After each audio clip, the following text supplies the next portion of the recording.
Hi YouTube, and this is JTrain997 back with another figure review, this time the G.I. Joe The Rise of Cobra, Cobra Commander. Now, this is a very sought after figure, just found mine today, and as anyone can tell you, everyone is after this guy. For the simple fact, if nothing else, this is the only picture right here that anyone's seen of Cobra Commander. He comes with his oversized missile launcher, his blaster, which looks to be a straight up repaint of Cobra Commander's blaster from the 25th anniversary line, his nanite injector, what looks to be some sort of radio device, an actual Cobra, and his base. Now, let's get a closer look of him and the picture on the side. The picture, of course, is the only picture we've seen, as I've already said. They said they didn't want to use the hooded Cobra Commander because it looked too much like a Klan member. They said they didn't want to use the helmeted Cobra Commander because it looked too much like a Nazi. Which, you know, he just looks like Cobra Commander to me. I've never thought of either of those things when I think of Cobra Commander.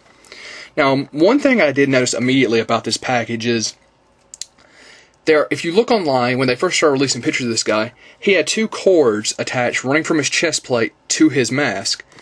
And the holes for the cords are still there, and there's spaces in the plastic for the cords to hook to his mask. So, I'm not really understanding why there's no cords on him. I did see more of these in the store today, and none of them had cords. I checked them all. So, I don't know if that was a last minute change or what. Cobra Commander will be appearing in the movie, but only for a very brief amount of time. I'm talking 2 minutes or less, most likely. But without further ado, this is JTrain997, and let's pull this bad boy out of the packaging. And here he is out of the box. I have him in a very menacing pose, holding the nanite needle and the blaster, with his Cobra sitting beside him. His Cobra is a soft plastic, but it's definitely meant to keep its shape where it's coiled like that. So a nice accessory. Too bad it can't go on his base in some way. He attaches to the base very well. Base says Cobra Commander, has the standard Cobra logo. Okay, pulling him off the base. His nanite injector fits very well in his hand. You can see the detail on that. Actually does have a peg so it can connect to his leg. Blaster, as I've already said, is a straight up repaint of the 25th anniversary one, which I think is kind of cool, seeing as they're giving you a little nod to the older figures.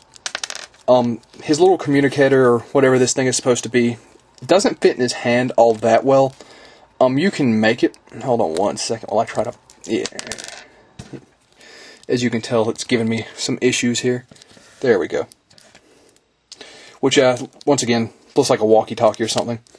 As you've seen before, he does have little pegs for on either side of his legs for the nanite injector and the communicator to go. And while the nanite injector does fit well on his legs, the communicator does seem to have a bit of issues with wanting to stay, because this jacket cuff keeps coming back down and wanting to knock it off, which is unfortunate, but oh well, what are you gonna do? And there we go. Now both of them are on his jacket. Okay, putting him back on the base. Connecting to the base gave me absolutely no trouble.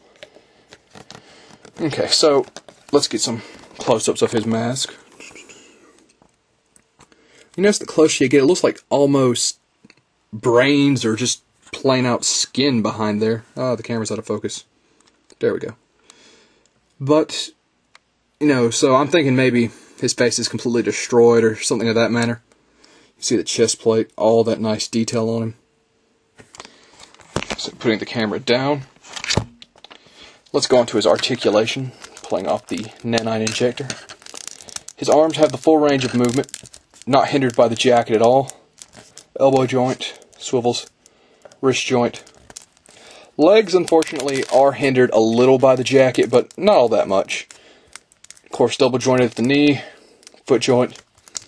So, overall, still wondering why he's missing the cords. Still, if anyone knows, you can post a little comment. Once again, I'm not 100% on that. But overall, a very solid figure. Like I said, the look has grown on me. Still think the classic Cobra Commander look would be better. But for the brief amount of time he appears in this movie, who knows, he could change by the next film. So without further ado, this is JTrain997. I would give the Cobra Commander from the Rise of Cobra line a very solid 9 out of 10, surprisingly. He's a very enjoyable figure.